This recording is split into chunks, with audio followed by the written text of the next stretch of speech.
மேஷம். இந்த நபரால் உங்க வாழ்க்கை மாறும். யார் அந்த நபர்? அந்த நபர் வர்றதுனால உங்க வாழ்க்கை ஏன் மாறப்போகுது? ஒரே டவுட்டா இருக்கலாம். இந்த வீடியோவை தொடர்ந்து பாருங்க, ஸ்கிப் பண்ணாதீங்க. கடைசி வரைக்கும் பாத்தீங்க அப்படின்னா யார் அந்த நபர் அப்படின்னு கண்டிப்பா தெரிஞ்சுப்பீங்க. அண்ட் கன்சல்டேஷன் வேணும்னு நினைக்கிறவங்க மேல இருக்க என்னோட வாட்ஸ்அப் நம்பருக்கு மறக்காம கால் இல்ல மெசேஜ் ஏதாவது ஒன்று பண்ணுங்க. அண்ட் சப்ஸ்கிரைப் பண்ணாதவங்க இன்னும் நம்ம சேனலை பார்த்துட்டு இருக்கீங்க அப்படின்னா சப்ஸ்கிரைப் பண்ணி வச்சுக்கோங்க. நான் ஏன் சொல்றேன்னா, நம்மளுடைய சேனல்ல தான் எக்ஸ்க்ளூசிவா உங்களுக்கு ஆன்மீகத்தை பத்தியும் வீடியோஸ் நீங்க பாப்பீங்க, அண்ட் ராசி பலன் பத்தியும் நீங்க வீடியோஸ் பாப்பீங்க. ஸோ அதை சப்ஸ்கிரைப் பண்ணி வச்சுக்கோங்க.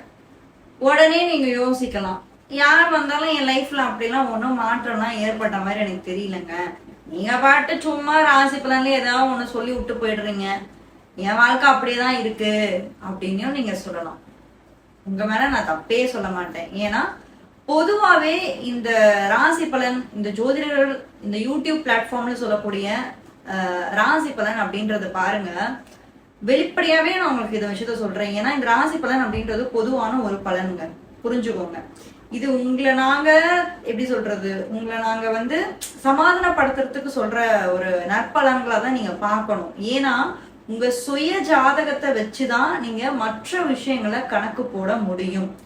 ஏன் சுய ஜாதகம் திரும்பி சொல்றேன்னா, இந்த ராசி பலன் அப்படின்றது வெறும் சந்திரனை மட்டும் அடிப்படையில வச்சு சொல்லக்கூடிய ஒரு பலன். நல்லா புரிஞ்சுக்கோங்க. சந்திரன், மீதம் இருக்கிற கிரகங்கள்லாம் எங்கெங்க போச்சு? ஸோ மீதம் இருக்கிற கிரகங்கள் அது மட்டும் இல்லாம உங்களுடைய தசா புக்திகள், உங்களுக்கு நல்ல புக்தி நடக்குதா கெட்ட புக்தி நடக்குதா, இன்னும் இத்தனை விஷயம் இருக்கு. ஒருவேளை உங்களுடைய ராசிக்கு யோகமான இருக்கக்கூடிய கிரகங்கள் 5, 9ல இருக்கும் போது கூட உங்களுக்கு 6, 8ன்னு சொல்லக்கூடிய உங்களுக்கு தேவையே இல்லாத தசாபுக்தி காலங்கள்ல கண்டிப்பா நீங்க பிரச்சனையை ஃபேஸ் பண்ணுவீங்க. அப்ப நீங்க உடனே எங்ககிட்ட கேட்பீங்க, நீங்க என்ன ராசி பலன் நல்ல விஷயம் தான் சொல்றீங்க, ஆனா ஏன் என் வாழ்க்கையில எப்படிலாம் நடக்குது அப்படின்னு சொல்லிட்டு எங்க மேல ஒரு குற்றச்சாட்டு வைப்பீங்க. புரியுதுங்களா? சோ நான் சொல்ற விஷயம் என்னன்னு பாத்தீங்கன்னா, உங்களுடைய சுய ஜாதகத்தை பாருங்க. உங்களுடைய சுய ஜாதகத்துல கிரக நிலைகள் எப்படி இருக்குன்றத வச்சுதான் நீங்க ஒரு டெசிஷனுக்கே வர முடியும். இந்த ராசி பலனை வச்சு சத்தியமா எந்த ஒரு டெசிஷனுக்குமே வர முடியாது. இந்த ராசி பலனை நீங்க ஜஸ்ட் தெரிஞ்சுக்கலாம். ஓகே, இந்த மந்த் இது நடக்க போகுது அப்படின்னு நீங்க தெரிஞ்சுக்கலாம். சரிங்களா? Okay, coming to the point. மேஷ ராசிக்கு இந்த நவம்பர் மாதம் என்ன நடக்க போகுது? சிம்பிளா சொல்லணும்னா, இந்த நவம்பர் மாதம் எக்ஸலண்டா உங்களுக்கு இருக்க போகுதுங்க. அவ்வளவுதான், ஒரே வாரத்துல நான் முடிச்சுடுறேன்.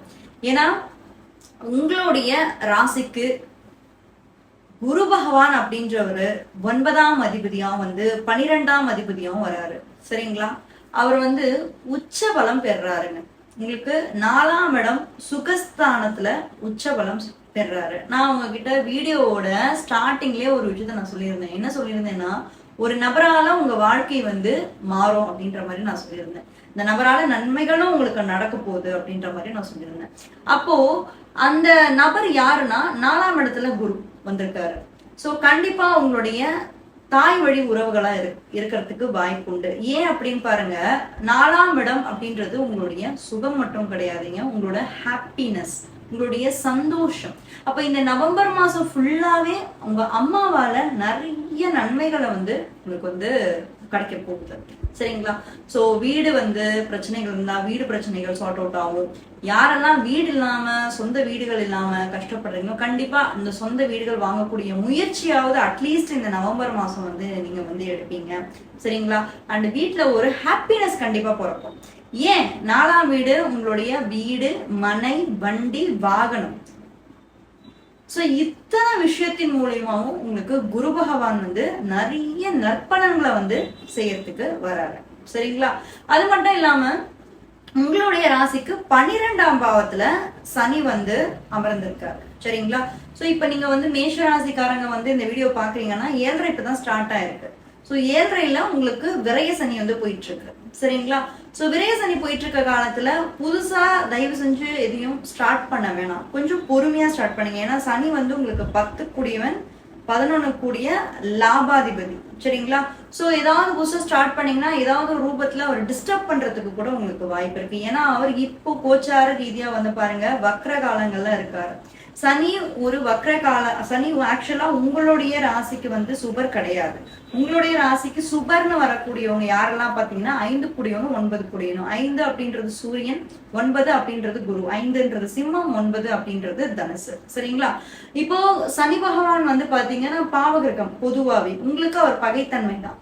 சோ அப்படி இருக்கும்போது 12ஆம் இடத்துல வந்து வரும்போது உங்களுக்கு சில பல கெடுபலன்களையும் செய்யறதுக்கு வாய்ப்பு இருக்கு, சில பல தேவையில்லாத விரயத்தையும் கொடுக்கறதுக்கு வாய்ப்பு இருக்கு. சோ எந்த ஒரு விஷயம் நீங்க பண்றதா இருந்தாலும் யோசிச்சு நிறுத்தி நிதானமா பண்ணுங்க. அவர் 12ஆம் இடத்துல இருந்து உங்களுடைய 6ஆம் வீட்டையும் பாக்குறாரு. சரிங்களா? சோ 6ஆம் வீட்டை பார்க்கும்போது யாராவது உங்களுக்கு அப்போசிஷன்ஸ் ஏதாவது வருதுனாலும் அவங்க கிட்ட கொஞ்சம் கேர்ஃபுல்லா இருக்க வேண்டிய காலகட்டம். தேவையில்லாத வாக்குவாதம், தேவையில்லாத பிரச்சனைகள் எல்லாமே வந்து உங்களுக்கு உருவாகும். சோ அதனால கொஞ்சம், ஏன்னா நீங்க ஆல்ரெடி வந்து மேஷம் எப்படின்னு எனக்கு தெரியும், மேஷம் ரொம்ப ஸ்ட்ரெயிட் ஃபார்வர்டானவங்க. உண்மையிலேயே உங்க மனசுல நீங்க எதுவுமே வச்சுக்க மாட்டீங்க, வெளிப்படையா சொல்றவங்க, நீங்க ரொம்ப ஸ்ட்ரெயிட் ஃபார்வர்டா இருக்கக்கூடியவங்க. அப்போ இப்படிப்பட்ட ஒரு டைம் பீரியட் நடக்கும்போது நீங்க கேர்ஃபுல்லா இருங்க. அது மட்டும் இல்லாம மேஷ ராசியில இருக்கவங்களுக்கு இப்போ சனி மகா தசையோ, நல்லா கேட்டுக்கோங்க, சனி மகா தசை நடந்துட்டு இருக்கு, இல்ல வந்து எனக்கு வந்து இப்போ வந்து பாத்தீங்கன்னா 6ஆம் அதிபதினு சொல்லக்கூடிய புதனோட தசா புக்தி காலங்கள் நடந்துட்டு இருக்கு அப்படின்னாலும் நீங்க வந்து கொஞ்சம் கேர்ஃபுல்லா இந்த காலகட்டத்தை நீங்க வந்து டீல் பண்ணுங்க. சரிங்களா? முக்கியமான ஒரு விஷயம் என்னன்னு பாத்தீங்கன்னா, உங்களுடைய ராசிக்கு 5ஆம் இடத்துல கேது பகவான் வந்திருக்கிறதும் 11ஆம் இடம்னு சொல்லக்கூடிய லாபஸ்தானத்துல போய் ராகு பகவான் அமர்ந்திருக்கிறதும் எக்ஸலண்ட் பொசிஷன். ஏன்னா உங்களுக்கு ஃபேவர் பண்ற இடத்துல அவங்க போய் அமர்ந்திருக்காங்க. அதாவது ராகு பகவான் பொதுவாவே வந்து பாத்தீங்கன்னா நம்மளுக்கு நம்மளுடைய ஆசையை நிறைவேற்றக்கூடியவர். கேது பகவான் வந்து மோட்சத்தை கொடுக்கக்கூடியவர், ஞானத்தை கொடுக்கக்கூடியவர். பொதுவாவே இந்த 2 கிரகங்களுக்கு இதுதாங்க டிஃபரன்ஸ். சோ 11ஆம் இடம் லாபஸ்தானத்துல போய் ராகு அப்படின்றவர் வந்து அமர்ந்திருக்கிறதுனால இந்த நவம்பர் மாதம், அதாவது நான் சொல்லக்கூடிய இந்த நவம்பர் மாத ராசி பலனை வந்து பாத்தீங்கன்னா உங்களுடைய ஆசைகளும் உங்களுடைய எண்ணங்களும் நிறைவேறும். புரியுதுங்களா? உங்களோட 5ஆம் இடம் என்பது உங்களுடைய படிப்பு ஸ்தானம், உங்களோட பூர்வ புண்ணிய ஸ்தானம். சோ அப்போ உங்க பூர்வ புண்ணியமும் நல்லா இருக்கு, உங்களுடைய 11ஆம் இடம் லாபமும் நல்லா இருக்கு. அப்ப லாபங்கள் வந்து கிடைக்கக்கூடிய ஒரு டைம் பீரியடும் இதுதான், பல அதிர்ஷ்டங்களும் கிடைக்கக்கூடிய டைம் பீரியட் இதுதான். சோ ஓவராலா மேஷ ராசிக்கு என்ன அப்படின்னு நீங்க பாத்தீங்கன்னா, ஒரு உறவாளர் நான் ஃபர்ஸ்ட் சொன்னேன், அந்த உறவு அப்படின்றது தாய் மூலியமா உங்களுக்கு பல நன்மைகளும் கிடைக்கிறதுக்கு வாய்ப்பு இருக்கு. வீடு பிரச்சனை ஏதாவது இருந்தா இந்த காலகட்டத்துல நிச்சயமா நீங்க வந்து சார்ட் அவுட் பண்ணிடுவீங்க. அண்ட் ராகு கேதுவும் நல்ல இடத்துல அமர்ந்திருக்கிறதுனால டெஃபினட்டா வந்து நல்ல பலன்களையே வந்து கொடுப்பாங்க. புரியுதுங்களா? அதுல எந்த ஒரு மாற்றமும் இல்லை. அது மட்டும் இல்லாமங்க 5ஆம் இடம் அப்படின்றது வந்து பாத்தீங்கன்னா எஜுகேஷன் அப்படின்னு கூட நான் சொல்லுவேன். இப்போ இந்த 5ஆம் இடத்துல கேது வந்திருக்கிறது அப்படின்னா நீங்க வந்து இந்த மேஷராசிக்காரங்க திடீர்னு ஆன்மீகத்துல கூட திடீர்னு வருவீங்க. இதுக்கு முன்னாடி அந்த ஆன்மீக சிந்தனையே உங்களுக்கு இருந்திருக்காது.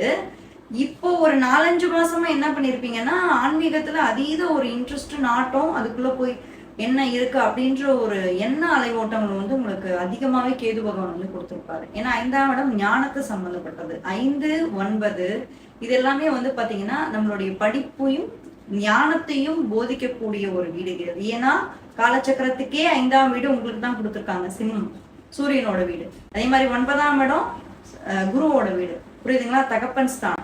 அப்போ உங்களுக்கு பாக்கியம் அப்படின்ற ஒரு விஷயம் கண்டிப்பா இருக்கு. ஆன்மீகம் சிந்தனைகள் அதிகமா இருக்கும், கடவுளுடைய பிளெஸிங்ஸும் உங்களுக்கு வந்து உங்களுக்கு அடுத்த ஒரு 1 இயர் அங்கதான் இருப்பாரு. ஒன் இயர் வந்து கேது அங்கதான் இருப்பாரு, ராகு கேது அங்கதான் இருக்காங்க. ஸோ ஒரு எக்ஸலண்டான ஒரு பீரியட். பிளஸ் இந்த நவம்பர் மாசத்துல உங்களுக்கு கிரக நிலைகள்லாம் நான் பார்த்த வரைக்கும் நல்ல ஒரு பொசிஷன்ல வந்து குரு பகவான் அமர்ந்திருக்க விஷயமா இருக்கட்டும், சனி பகவான் உங்களுக்கு அமர்ந்திருக்க விஷயமா இருக்கட்டும், நல்ல நற்பலன்களே வந்து செய்யறதுக்கு அமர்ந்திருக்காங்க. புரியுதுங்களா? இந்த வீடியோவை மறக்காம நிறைய பேருக்கு ஷேர் பண்ணுங்க. கன்சல்டேஷன் வேணும்னு நினைக்கிறவங்க மேல இருக்கக்கூடிய என்னோட வாட்ஸ்அப் நம்பருக்கு மறக்காம உங்களோட அப்பாயின்மெண்ட்ஸை புக் பண்ணி வச்சுக்கோங்க.